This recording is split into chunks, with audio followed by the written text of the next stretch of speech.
Hi folks, David Waring here again with InformedTrades.com and today's lesson of the day. In our last lesson we looked at the retail sales number, an indicator which gives us insight into the personal consumption, the largest category of GDP. In today's lesson we're going to look at another market moving indicator which gives market participants insight into growth or lack thereof in the manufacturing sector of the economy, the Institute for Supply Management's Manufacturing Index. So let's get started. Reported on the first business day of the month at 10 a.m. Eastern Standard Time, the Institute for Supply Management, or ISM, Manufacturing Index is comprised of several different sub-indices, the five most important of which are the Production Index, which gives insight into industrial production, the Prices Index, which gives insight into the Producer Price Index, and this is an important inflation gauge which we're going to cover in our next lesson, the New Orders Index, which gives insight into factory orders, the Employment Index, which gives insight into manufacturing employment, and the Supplier Deliveries Index, which is an important component of the Leading Economic Indicator Index, another important indicator which is designed to predict future growth or lack thereof in the economy. The sub-indices and therefore the headline number are derived by a national monthly survey of purchasing executives at several hundred industrial companies. As part of this survey, these influential manufacturing executives are asked a series of questions to gauge the level of growth or lack thereof their companies are experiencing in the above components. In response to these questions, the executives can give only one of three answers, which are better, the same, or worse.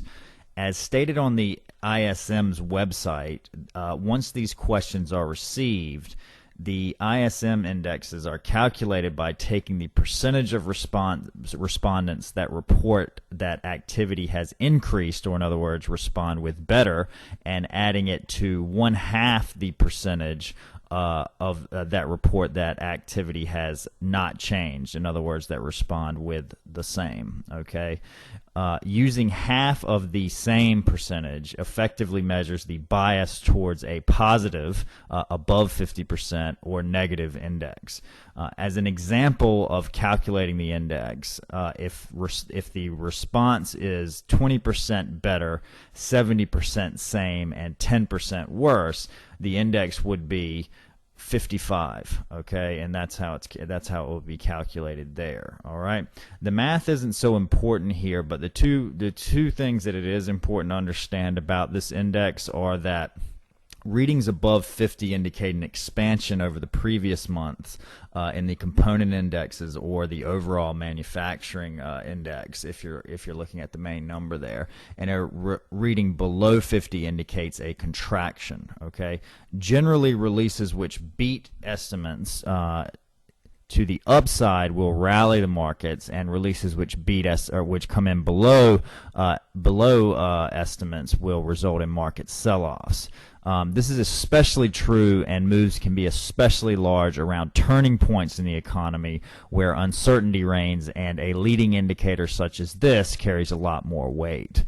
Although the U.S. economy is now primarily a service-based economy, the ISM index is still one of the most important and therefore market-moving indicators for several reasons. Firstly, although no longer a dominant part of the economy, manufacturing still plays a large role. Secondly, the prices paid and employment components of the indicator give a read on what's happening with inflation in the labor market, two very important components of the economy. Lastly, and perhaps most importantly, is the fact that before goods are sold to businesses and consumers, they obviously have to be manufactured. So this is in general the first area where signs of strength or weakness in the economy tend to show up. The ISM Manufacturing Index is therefore considered a leading economic indicator, or one with predictive powers on what's going to happen over the next several months with the economy, and therefore a lot more weight is going to be placed on it by rather than indicators that are giving indication of current or past things. So unlike many other of the other releases that we've covered or will cover, the report issued along with the ISM manufacturing number is very easy to read. I've included a link to an example report just below the video if you're watching it on formtrades.com, or in the description section if you're watching it on YouTube, so you can get a look at that there. As with the other indicators we're studying as well, it's important to follow the release in real time for several months to get a feel for what the market is focused on at the time, because how it reacts is going to change depending on where the focus is in the economy and in the markets at the time.